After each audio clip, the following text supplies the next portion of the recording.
Shalom teman-teman semuanya. Mari sama-sama kita memuji Tuhan dengan segenap hati kita. Kita mau fokuskan hari ini kepada Tuhan, karena Dialah sumber segalanya buat kita. Amin. Mari angkat suaramu. Segenap langkah kami tertuju, berlari dari segala penjuru, mendekat kepada Sang Penebus, dapati sinar terang yang kudus. Oh Yesus, Kau berkuasa untuk selamanya.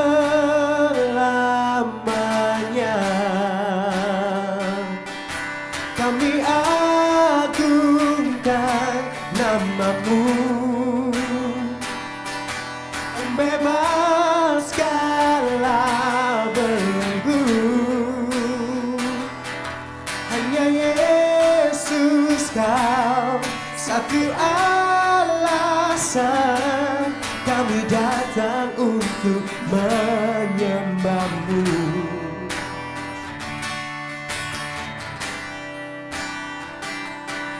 Segala ikatan telah terbuka,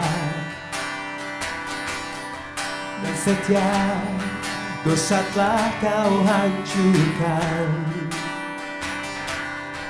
Karena hanya Kau Sang Penebus, sucikan dengan cahaya terang-Mu. Oh Yesus, Kau berkuasa untuk selamanya. Mari angkat suaramu, katakan, kami agungkan nama-Mu, pembebas segala belenggu. Hanya Yesus, Kau satu alasan kami datang untuk menyembah-Mu. Yes Lord,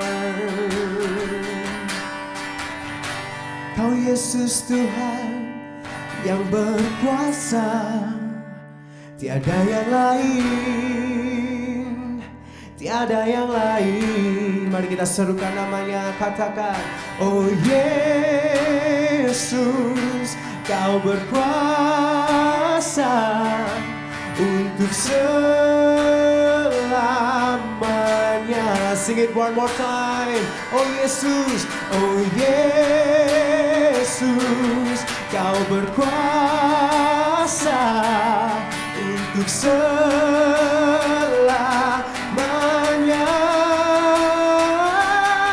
Kami agungkan nama-Mu, pembebas, pembebas segala belenggu. Hanya Yesus, Kau, hanya Yesus, Kau satu alasan kami datang untuk menyembah-Mu.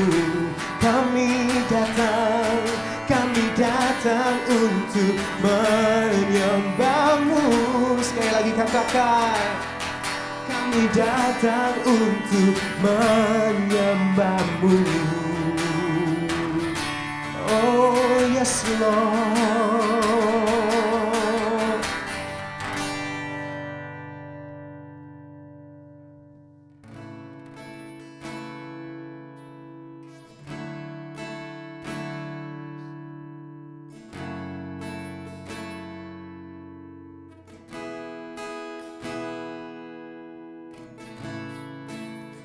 Amazing love that welcomes me,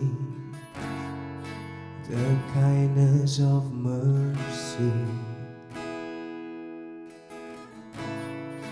that bought with blood wholeheartedly, my soul undeserving. God, you're so good. God, you're so good. God, you're so good. You're so good to me.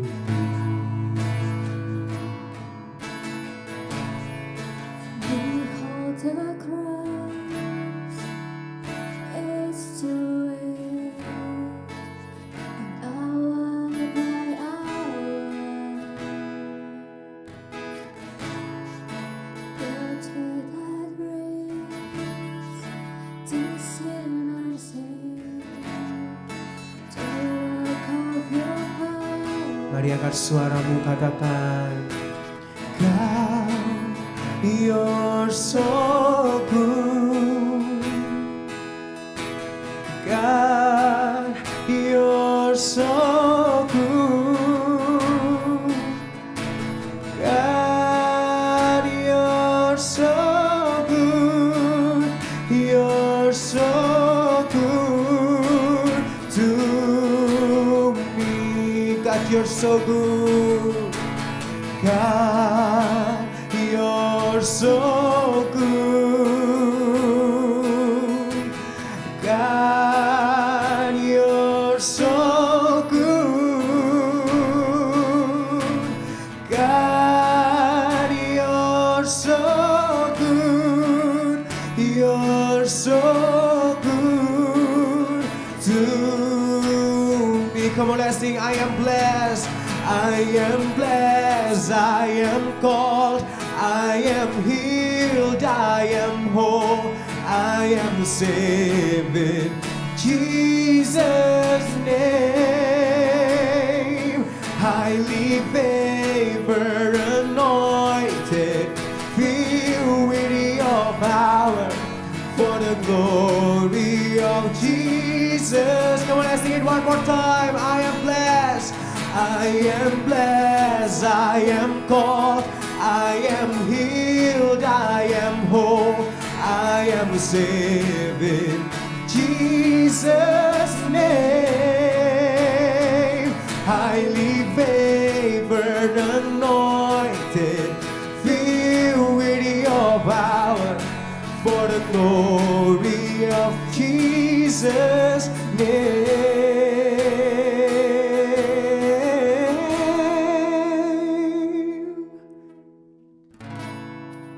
And should this life bring suffering, Lord, I will remember, yes, Lord, what Calvary has vowed for me, both now and forever. Mari angkat suaramu, pujikan. God, you're so good. God, you're so good. God, you're so good. You're so good to me. Shalom rekan-rekan youth, apa kabar? Semoga kita semua dalam keadaan baik-baik saja. Hari ini tanggal 2 Mei kita memperingati Hari Pendidikan Nasional. Dan entah terasa atau tidak, kita sudah masuk ke bulan Mei, sudah hampir setengah jalan kita memasuki tahun 2021. Kita perlu bersyukur untuk setiap momen yang sudah kita lewati, entah itu menyenangkan atau mungkin mendukakan, Tuhan tetap bersama dengan kita. Hari ini kita memasuki seri khotbah yang baru, yaitu Allah menuntun umatnya, God Guides His People. Khusus hari ini, kita akan bicara tentang pemberontakan umat Allah, Rebellion of God's People. Sebelum kita akan membaca Alkitab dan merenungkannya bersama-sama, mari kita berdoa terlebih dulu. Bapa di dalam surga, terima kasih Tuhan untuk kesempatan kami boleh berkumpul kembali, kami boleh sama-sama tune in lagi ke channel YouTube ini untuk mengikuti ibadah. Dan hari ini kami akan sama-sama merenungkan firman-Mu kembali.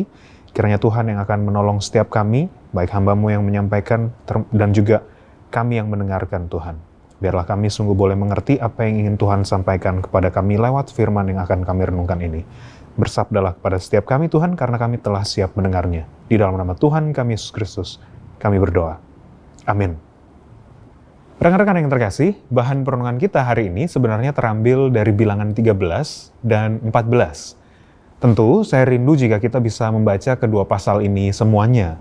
Namun karena keterbatasan waktu, kita hanya akan membaca bilangan pasal 14, ayat 1 dan 4. Sisanya nanti akan saya uraikan perlahan. Bilangan 14 ayat 1 sampai 4 demikian firman Tuhan. Lalu segenap umat itu mengeluarkan suara nyaring dan bangsa itu menangis pada malam itu. Bersungut-sungutlah semua orang Israel kepada Musa dan Harun. Dan segenap umat itu berkata kepada mereka, "Ah, sekiranya kami mati di tanah Mesir atau di padang gurun ini. Mengapakah Tuhan membawa kami ke negeri ini? Supaya kami tewas oleh pedang dan istri serta anak-anak kami menjadi tawanan?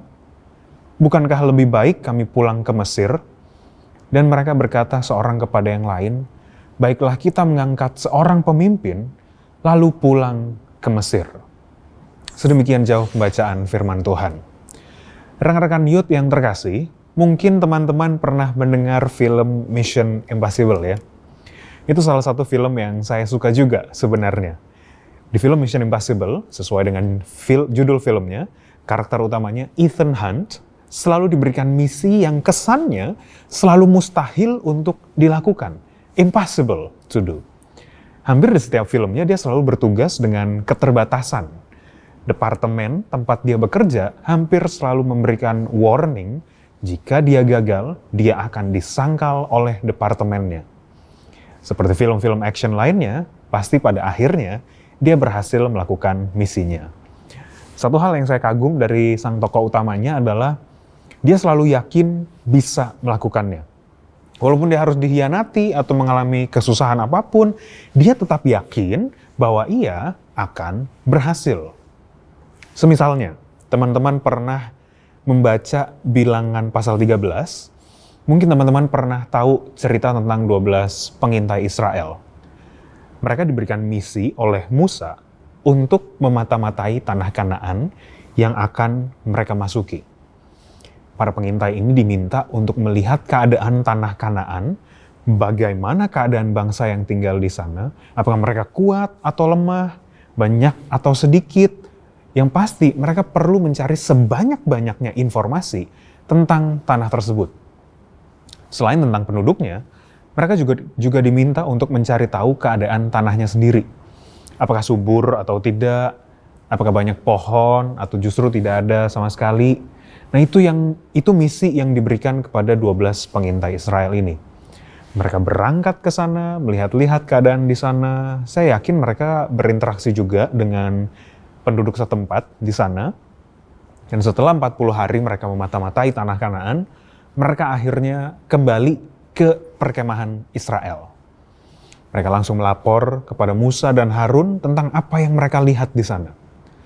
Sebenarnya teman-teman, kalau kita perhatikan laporan mereka membawa kabar baik. Lihat di bilangan 13 ayat 27. Mereka menceritakan kepadanya, "Kami sudah masuk ke negeri kemana kau suruh kami, dan memang negeri itu berlimpah-limpah susu dan madunya, dan inilah hasilnya."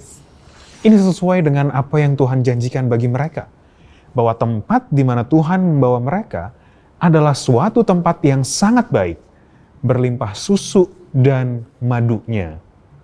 Seharusnya mereka juga sadar bahwa janji Tuhan itu sungguh benar, karena 12 orang pengintai itu sudah melihat sendiri. Namun, perhatikan lanjutannya di ayat 28 dan 29. Hanya bangsa yang diam di negeri itu kuat-kuat, dan kota-kotanya berkubu dan sangat besar. Juga keturunan Anak telah kami lihat di sana. Orang Amalek diam di tanah Negeb, orang Het, orang Yebus, dan orang Amori diam di pegunungan, orang Kanaan diam sepanjang laut dan sepanjang tepi sungai Yordan. Mereka langsung ciut setelah melihat orang-orang yang tinggal di sana. Ditambahkan juga bahwa mereka merasa bahwa mereka seperti belalang dibandingkan orang-orang keturunan Enak atau Anak. Nah, sedikit informasi saja, orang Enak atau orang Anak memang merupakan orang-orang yang bertubuh tinggi besar. Beberapa penafsir dan ahli sejarah Alkitab meyakini bahwa tubuh mereka bisa melebihi 2 meter. Bahkan tidak jarang juga ada yang mencapai 3 meter bahkan lebih. Begitu besarnya sampai 10 dari para pengintai ini merasa mereka seperti belalang saja. Hanya 2 orang dari 12 pengintai tersebut yang tetap yakin kepada janji Tuhan. Dan mereka adalah Kaleb dan Yosua. Dengan berani, Kaleb mengatakan di ayat 30, tidak. Kita akan maju dan menduduki negeri itu sebab kita pasti akan mengalahkannya. Inilah keyakinan Kaleb. Dia tahu bahwa Tuhan pasti menepati janjinya kepada bangsa Israel. Kurang lebih seperti di film Mission Impossible tadi ya. Tokoh utamanya yakin kalau dia akan berhasil. Kaleb juga yakin dia akan berhasil. Bedanya, Kaleb yakin bahwa ia akan berhasil karena Allah menyertai dia, bukan karena kekuatannya sendiri. Sayangnya, orang-orang Israel sudah down lebih dulu karena perkataan 10 pengintai lainnya. Itu sebabnya di pasal 14 yang tadi kita baca, mereka bersungut-sungut. Mereka protes kepada Musa dan Harun. Lebih baik kami mati di tanah Mesir atau di padang gurun ini daripada kami mati diserang oleh bangsa lain. Begitu yang dipikirkan bangsa Israel. Tidak tanggung-tanggung malah, mereka hampir saja mengkudeta Musa dan mengangkat pemimpin baru untuk membawa mereka kembali ke Mesir. Padahal kalau kita perhatikan teman-teman, ini sudah bukan hari-hari awal bangsa Israel keluar dari Mesir. Mereka sudah berjalan beberapa tahun setidaknya di padang gurun ini. Mereka sudah menyaksikan banyak kuasa Tuhan bagi mereka. Sejak Tuhan menimpakan tulah-tulah kepada bangsa Mesir, membelah Laut Merah, menyediakan mana dan burung puyuh, melihat tiang awan dan tiang api. Mereka sudah melihat itu semua, teman-teman. Bahkan Tuhan pun sudah menyertai mereka, menyerang bangsa-bangsa di sekitar mereka. Dan mereka menang. Kenapa kemudian melihat orang-orang di tanah Kanaan, kemudian mereka menjadi takut? Mungkin kalau saya yang jadi Musa ya, saya bukan cuma akan geleng-geleng kepala, saya akan langsung marah mungkin ke orang-orang ini. Kalian ini maunya apa sih? Masih kurang jelas penyertaan Tuhan. Kenapa masih takut? Udah begitu banyak hal yang impossible dan Tuhan telah lakukan. Apa masih kurang? Tapi kan kalau kita baca dengan detail, Musa tidak begitu kan ya. Musa malah kemudian sujud. Saya yakin dan percaya sikap Musa yang sujud ini menunjukkan bahwa dia masih berharap agar Tuhan mau mengampuni bangsa Israel yang kerjanya mengeluh ini. Di tengah-tengah momen tersebut, Kaleb dan Yosua berdiri dan berusaha meyakinkan kembali semua orang Israel. Dan selagi mereka bicara, orang-orang Israel sudah mengancam akan melempari mereka, Kaleb dan Yosua, dengan batu. Tapi sebenarnya apa salah Kaleb dan Yosua? Mereka berusaha menguatkan saudara-saudara sebangsanya, tetapi kemudian malah diancam dilempari batu. Di tengah kekacauan tersebut, Tuhan tiba-tiba menunjukkan kemuliaannya dan berfirman kepada Musa. Perhatikan ayat 11 dan 12 dari pasal 14. Tuhan berfirman kepada Musa, berapa lama lagi bangsa ini menista aku, dan berapa lama lagi mereka tidak mau percaya kepadaku. Sekalipun sudah ada segala tanda mujizat yang kulakukan di tengah-tengah mereka, aku akan memukul mereka dengan penyakit sampar dan melenyapkan mereka. Tetapi engkau akan kubuat menjadi bangsa yang lebih besar dan lebih kuat daripada mereka. Betapa marahnya Tuhan kepada bangsa Israel. Akhirnya Musa memohon kepada Tuhan agar Tuhan mengampuni bangsa Israel. Perhatikan apa yang Musa mohonkan kepada Tuhan. Ampunilah kiranya kesalahan bangsa ini sesuai dengan kebesaran kasih setiamu, seperti engkau telah mengampuni bangsa ini mulai dari Mesir sampai kemari. Musa memohon ampun atas bangsa Israel, bukan karena bangsa Israel layak untuk diampuni. Tetapi Musa memohon karena kebesaran kasih setia Tuhan. Ini yang seringkali kita lupakan, teman-teman.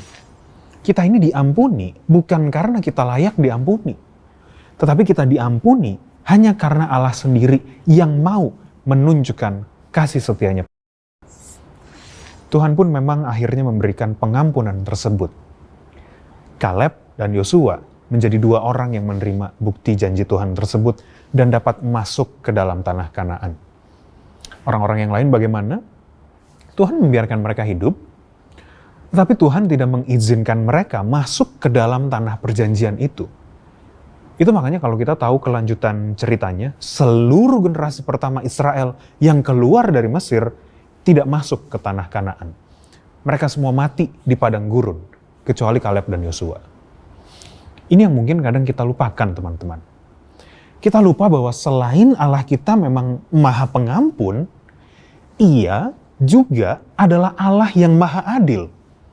Itu sebabnya ada konsekuensi di balik dosa yang kita lakukan.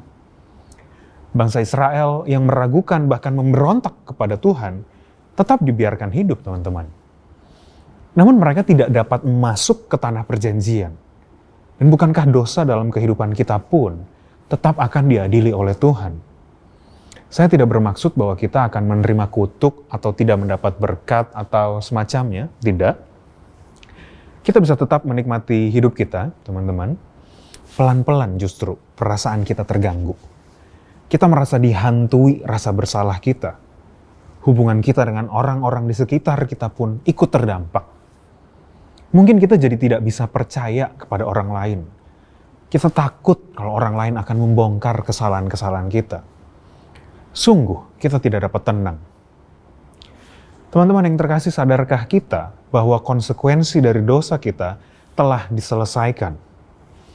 Yesus Kristus telah menyelesaikan seluruh hukuman dosa di atas kayu salib. Seluruh murka Allah atas dosa-dosa manusia telah dilimpahkan pada Kristus. Kengerian dari hukuman dosa telah diderita oleh Kristus. Kita tidak perlu lagi menanggung hukuman dosa kita.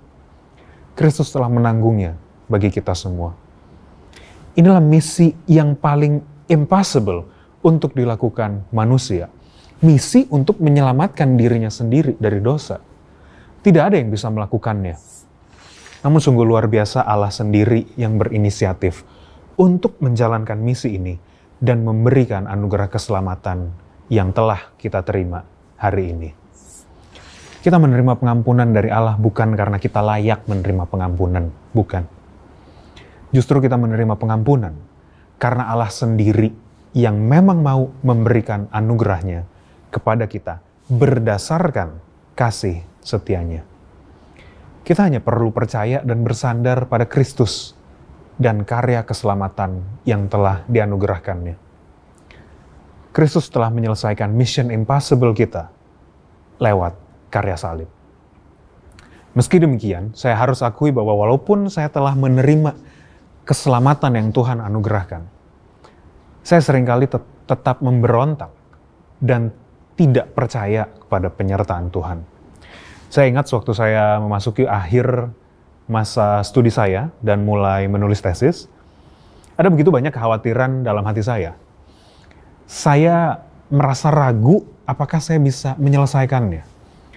Saya ragu apakah saya akan lulus dari sidang yang akan saya hadapi. Saya ragu apakah Tuhan akan tetap menolong saya. Padahal sudah selama 4 tahun saya menjalani studi saya dan di setiap momen di mana saya merasa tidak mampu, Tuhan terus memberikan pertolongannya. Saya lupa itu semua. Sampai akhirnya saya diingatkan oleh seorang teman saya. Dia bilang, kalau Tuhan yang sudah memanggil, pasti Tuhan akan menguatkan dan memampukan. Dari situ saya akhirnya diingatkan kembali ke setiap momen yang telah saya lalui bersama dengan Tuhan. Itu juga yang akhirnya menguatkan saya untuk terus melangkah.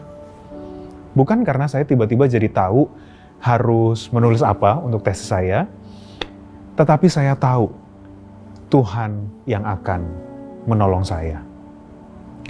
Salah satu buku yang pernah saya baca, teman-teman menuliskan bahwa ada begitu banyak nabi di Perjanjian Lama yang menolak dan tidak percaya panggilan Tuhan dengan berbagai macam alasan. Entah mereka akan berkata, aku terlalu tua Tuhan, aku tidak pandai bicara Tuhan. Nanti kalau mereka tidak mendengar, bagaimana Tuhan? Atau berbagai macam alasan lainnya yang akan mereka katakan. Dan hampir di setiap momen-momen itu, respons Tuhan selalu sama. Just show up, I'll do the rest. Datang saja, sisanya biar aku yang melanjutkan. Dan engkau akan kagum pada hasilnya.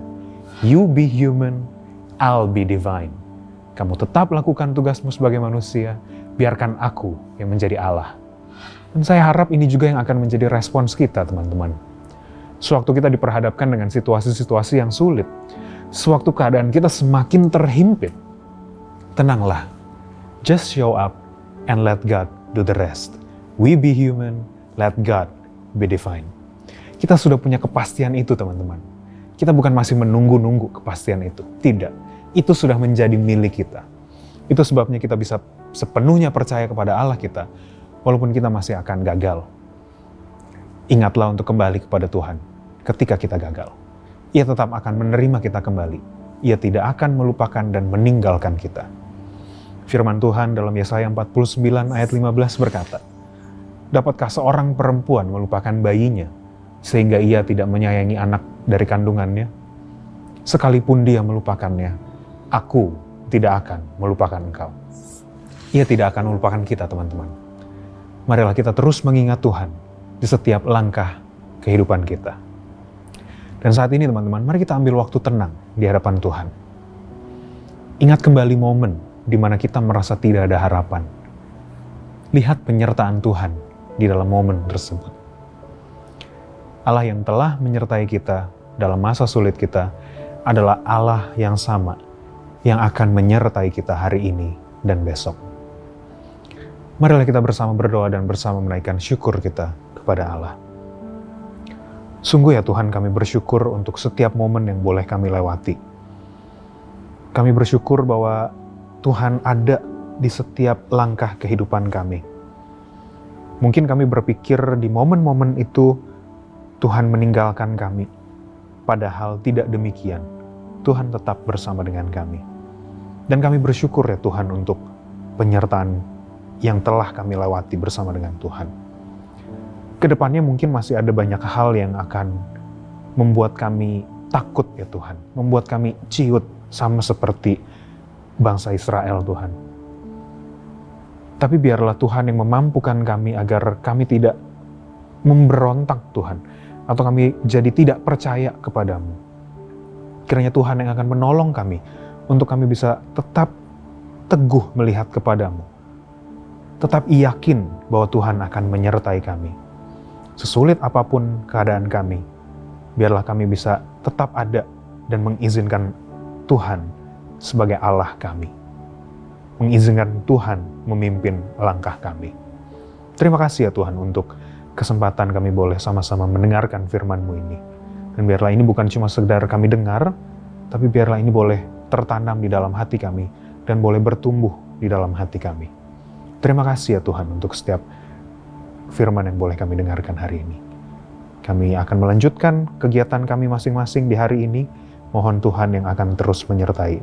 Di dalam nama Tuhan kami Yesus Kristus, kami berdoa. Amin. Sedikit pengumuman sebelum kita menutup ibadah kita, teman-teman. Jika ada teman-teman yang mungkin memiliki pergumulan dan butuh dukungan doa, silahkan sampaikan permohonan doa teman-teman di link yang ada di deskripsi, atau mungkin scan di QR code di sebelah saya.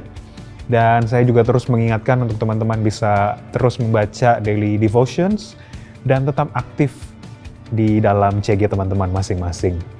Demikian saja mungkin pengumuman yang bisa saya sampaikan. Selamat hari Minggu dan Tuhan memberkati kita.